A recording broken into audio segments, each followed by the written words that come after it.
Fjordur is officially almost upon us, and with a new version of the highly anticipated mod map coming our way, and 3 trailers since released, allowing us a sneak peek to pick apart the cinematics, slow that speed right down to nothing, and compare against the mod version to see what exactly is new to the map. You're right kids, it's Raasclark, and make sure to slap that subscribe button with a cheeky like on top as we look at every tiny detail we can. Working backwards from order of release, kicking off with the easier Fjord trailer, we can see very little changing here. In the Aggersberg region of Vanaland Island, the mainland with plenty of plateaus available, the castle, volcano and obelisk are all in the same location, marrying up exactly to the mod, with the natural bridge still in position and blew up just noticed far away, but strangely rendering in its swirling essence animation considering how far away it is. Just out of shot behind this scene should be the giant village to explore, or at least we hope, and I wonder if the cliffside castle has changed at all. The next scene took some time to figure out, but with some confidence using the great tree as reference, I'm sure this is south of Vardiland, the southern island, with some notable differences, not least the boardwalk, but notably the rock formations behind have changed, with some slight elevation, brand new textures and terrain. The third scene was difficult to depict with brand new waterfall textures and terrain implemented, but married up with Blue Obelisk sees us once again on Vardiland, with once again rock formations, cliff sides and textures changed too, notably in the final clip where one of the mountains has taken a full redesign nearing its peak, possibly allowing a great spiral pillar base location. And the last scene of the Fjord trailer sees a number of changes. Back on Vanaland nearing the West Björkeberg region, most prominent is the bridge in the background, possibly being a natural one than a man-made, but offering a possible new area to explore, as well as the new peak overlooking the area and castle, which we'll address later.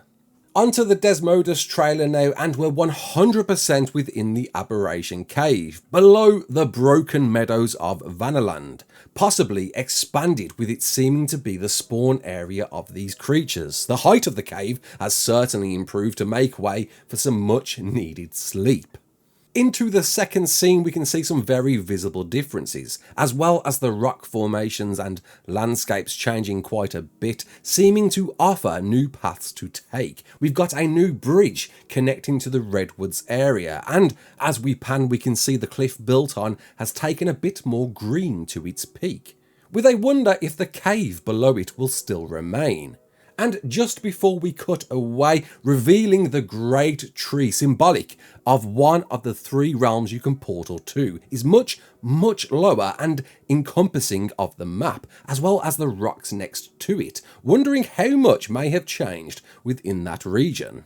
Back to the castle noted at the end of the Fjord trailer, offering a grand bridge that has been given a full makeover and brand new arches, especially with one of the entrances reshaping it completely. Panning up, we've done away with the fire baskets, wondering if these are now placed torches or fixed, with some notable change to the scenery behind.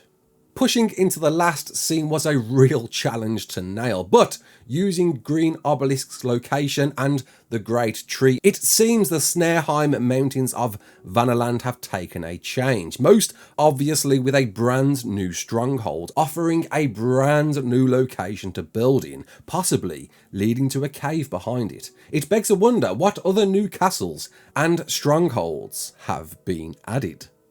Finally, the Andrewsarkis was by far the most difficult to narrow down, with at least the first scene being simple to find, noting again some terrain changes. The village it moves down to near the Fjord region of Vanaland is almost like for like to the mod, and I hope you can build and live in these village huts as you can in the mod, noting the same location is a great hotspot for instant veg on the go.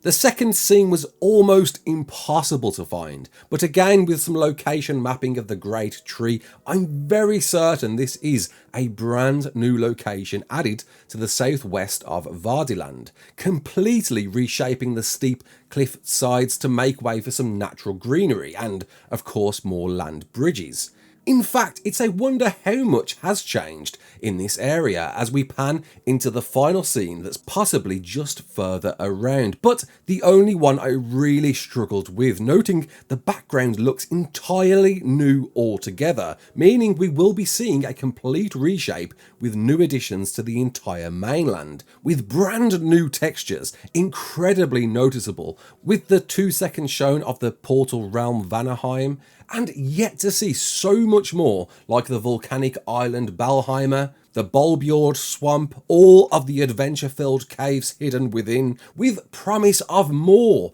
the vast deep undersea hidden away moonpool caves, actual full-blown lunar caves, as well as the 3 regions, with Asgard being a special interest in how it transitioned. The moral of this story and what I was looking to figure out is it worth making guides on the mod map for official? And with so many visible subtle changes, in cases completely reshaping, I'd warn a strong sense of caution if you are thinking of doing one or looking up one. Who knows what else may have changed and what new additions will be brought when the map finally comes to official on June the 12th. Thanks all for tuning in. If you enjoyed it, make sure to comment below and let me know, what are you looking forward to most for Fjordur? My name's Raasclark. Don't forget to like, share